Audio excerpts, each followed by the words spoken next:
18 தர்பார் வந்துட்டாயா சப்பா கைகாலெல்லாம் ஒரே அசதியா இருக்குடா சாமி, இனிமே என்னால எதுவும் பண்ண முடியாது அப்படின்னு வீட்டில் அமைதியா உட்காருன்னு நினைக்கிற அக்கா மாதிரி அம்மா மாதிரி எல்லாருக்கும் வணக்கம். ஆடா இப்படி சலிச்சுக்கிட்டா எப்படி, ஒரு சூடா காப்பி ஓட்டு கொடுத்தா தானே குடிச்சு விட்டு நல்லா இருக்கும் அப்படின்னு கேட்குற ஆம்பளைகளுக்கும் சரி எல்லாருக்கும் வணக்கம். வாங்க, தர்பார்ல உங்களுக்காக சுட சுட பல விஷயங்கள் காத்துக்கிட்டு இருக்குது, அப்படியே அள்ளிட்டு போய் பார்ப்போம் வாங்க. அட்டாக்க நம்ம சூப்பர் ஸ்டார்ல இருந்து தான் ஆரம்பிக்க போறோம். சூப்பர் ஸ்டார் படப்பிடிப்பு முடிச்சு விமான நிலையத்துக்கு வந்திருக்காரு.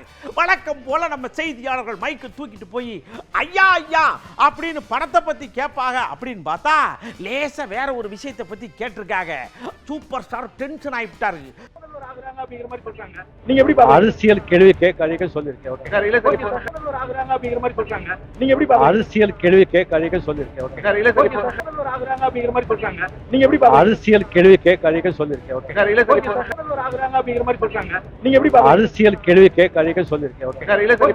இப்போ ஒரே நாடு ஒரே தேர்தல் அப்படிங்கிறது பிரபலமா பத்திக்கிட்டு எரியுது. எல்லாரும் அங்கங்க அவங்க கருத்தை சொல்லிக்கிட்டே இருக்காங்க. நம்ம தூத்துக்குடி எம்பி அக்கா இருக்காங்கல்ல, அவங்க கருத்தை சொன்னாங்க.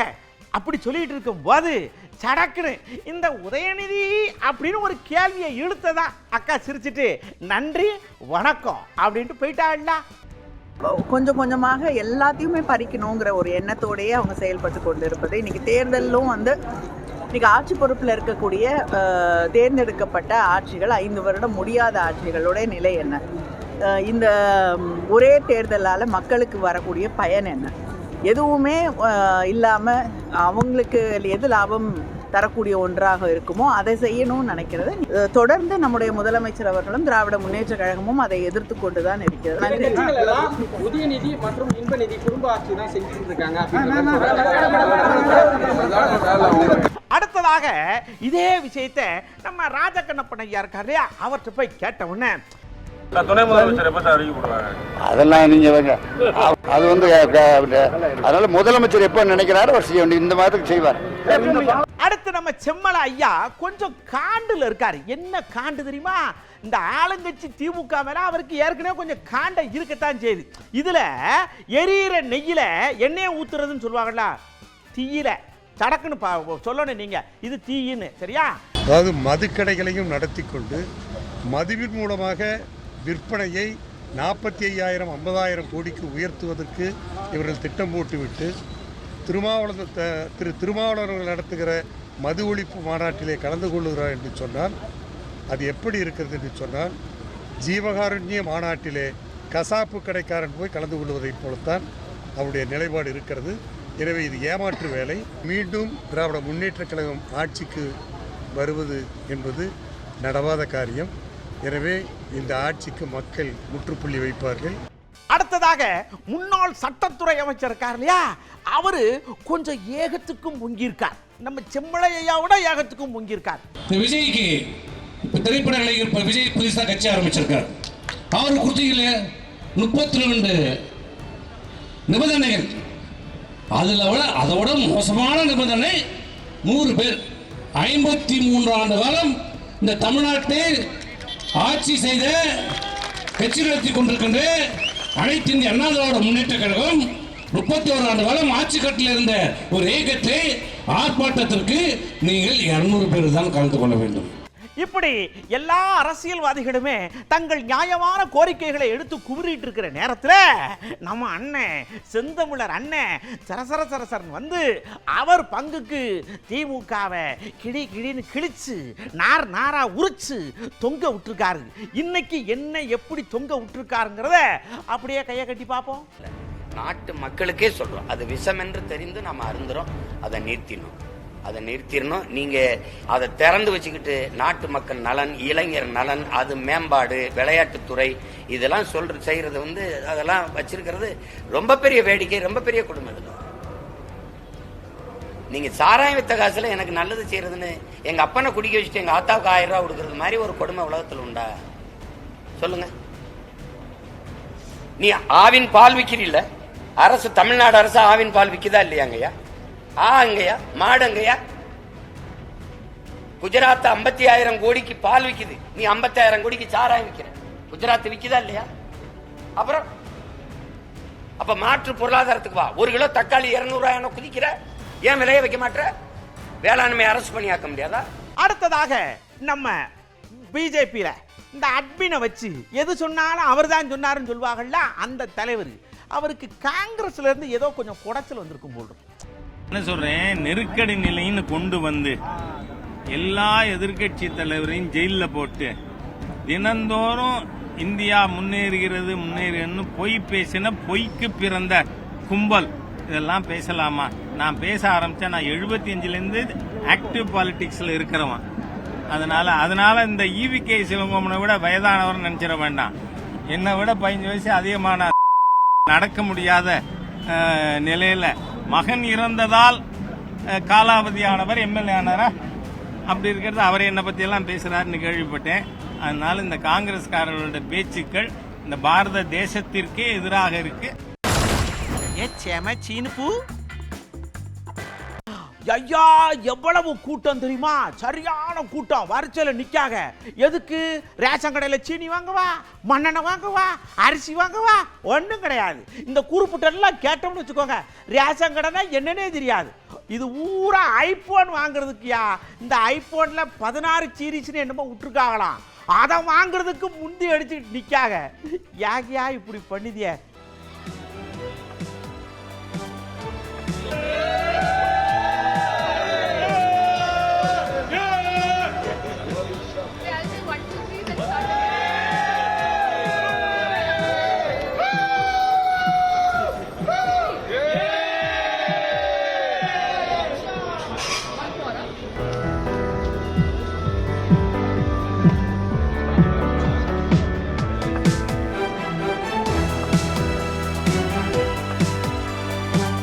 ஒரு ட்ரோனு மேலே ஒங்கின பறக்கு, கீழே ஒரு விஷயத்தை படம் பிடிச்சிருக்கு.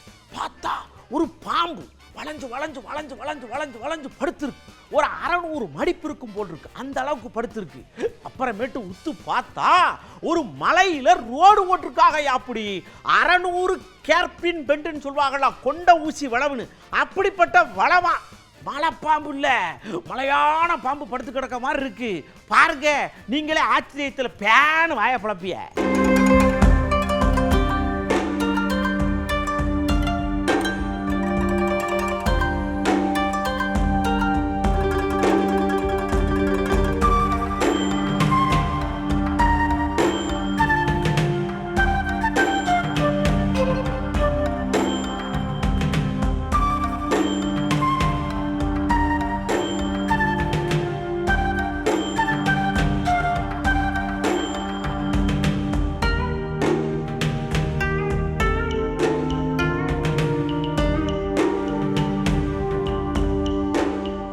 அமெரிக்காவில் ஒரு இடத்துல கரண்ட் போயிருக்கு. ஒரு ஆற்று மேலே ஒரு கப்பல் போயிருக்குங்க. அந்த கப்பலில் கரண்ட் கட் ஆகிருக்கு. அந்த திசை காட்டி சரியாக வேலை செய்யல போலுக்கு. கப்பல் நேராக போய் ஆற்றுல இருந்த பாலத்தில் டொங்குடி இடித்து பாலம் உடஞ்சி வச்சு. உடனே அங்கே உள்ள கோர்ட் என்ன பண்ணிருக்கு தெரியுமா? எங்கள் பாலத்தை எடுத்து விட்டேன்னா மரியாதை 800 கோடி ரூபா உனக்கு அபராதம் கொடுக்கியா, என்ன செய்கிற அப்படின்னு கேட்டிருக்கு. கப்பல்காரருக்கு கொடுப்பாரா கொடுக்க மாட்டாரான்னு தெரியல.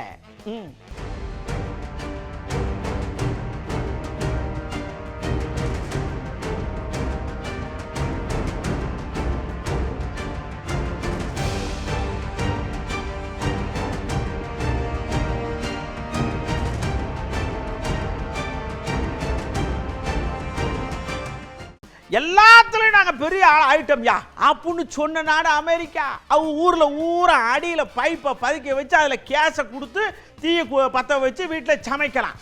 திடீர்னு அந்த பைப்பில் ஓட்டை வந்து தீ பிடிச்சிருச்சு. 3 நாளா எரியுதாமியா. கொப கொப கொப கொபன்னு அணைக்க முடியலையா.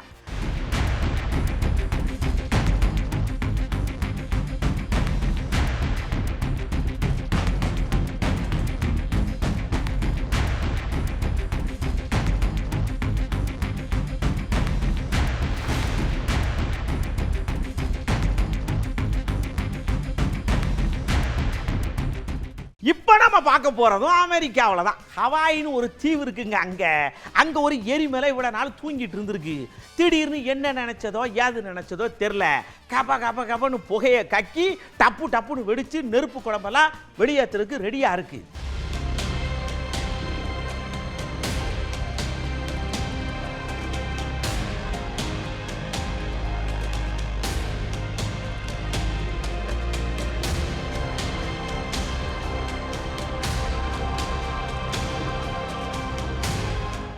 அடுத்ததாக நாம பார்க்க போற செம சினிமா இந்த பாருங்க.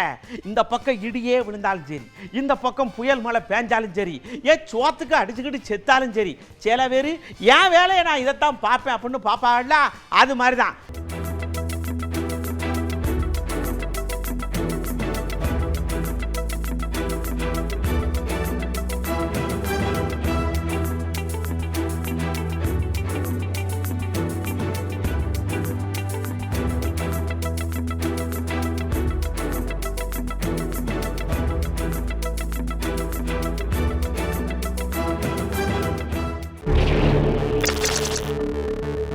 ஹரியானாவில் ஒரு கார்கர் என்ன பண்ணிருக்காரு, ஆப்போசிட்டில் வாங்கின்னு வந்திருக்கார்.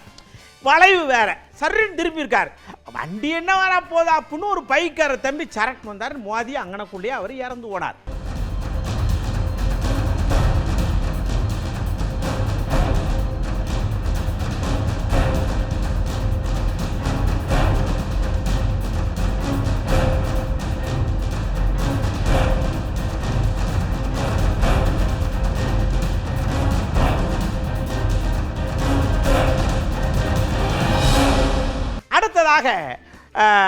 கல்வி மேல ஆர்வம் இருக்கக்கூடியவங்க எப்படினாலும் கத்துக்கிறன்னு வருவாங்க. அப்படித்தான் ஒருத்தர் இங்க என்ன பண்ணிருக்காரு, இந்த ஏசி இருக்குல்ல, ஏசி அந்த யூனிட் வழியா உள்ள பூந்திருக்காரு. அவர் யாருன்னா நம்ம பாம்பு அண்ணாச்சி.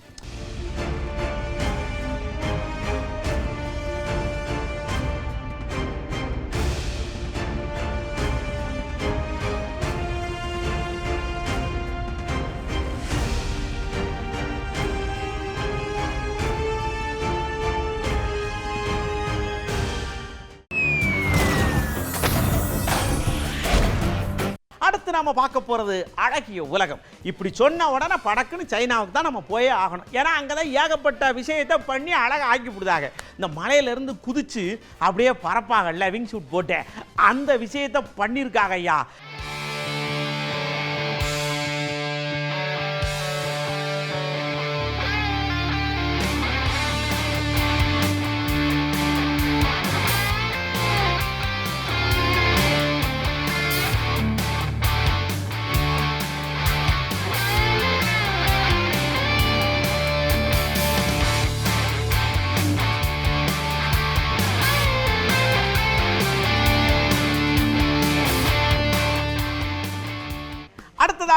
பிரிட்டன்ல கவலைக்குரிய ஒரு விஷயம் எல்லாரையும் கவலையில் ஆழ்த்தி இருக்குது.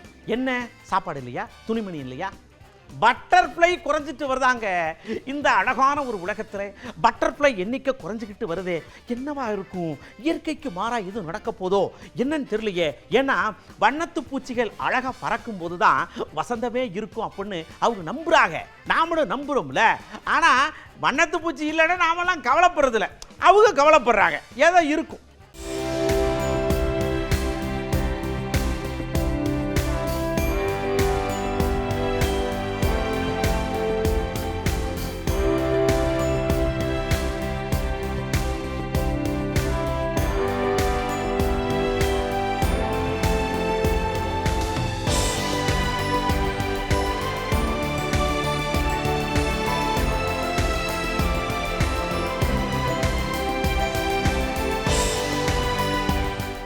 இந்த இரவு நேரத்தில் வண்டி ஓட்டுறவங்க, அது கார் ஓட்டினாலும் சரி, பைக் ஓட்டினாலும் சரி, சைக்கிள் ஓட்டினாலும் சரி, தயவு செய்து உங்களுடைய இடதுபுறத்தில் கவனமாக இருக்க கற்றுக்குங்க. ஏன்னா நீங்கள் வாட்டுக்கு ராத்திரி யாரும் வரல அப்படின்னு சொல்லிட்டு போக திடீர்னு இந்த வேற வண்டி இடது பக்கம் வந்து தடுமாறி நீங்கள் வண்டியில் மோதி விடுகிற விஷயங்கள்லாம் நிறைய நடக்கு. அதனால் இடதுபுறம் உங்களுடைய கவனம் ரொம்ப முக்கியமாக இருக்கணும்.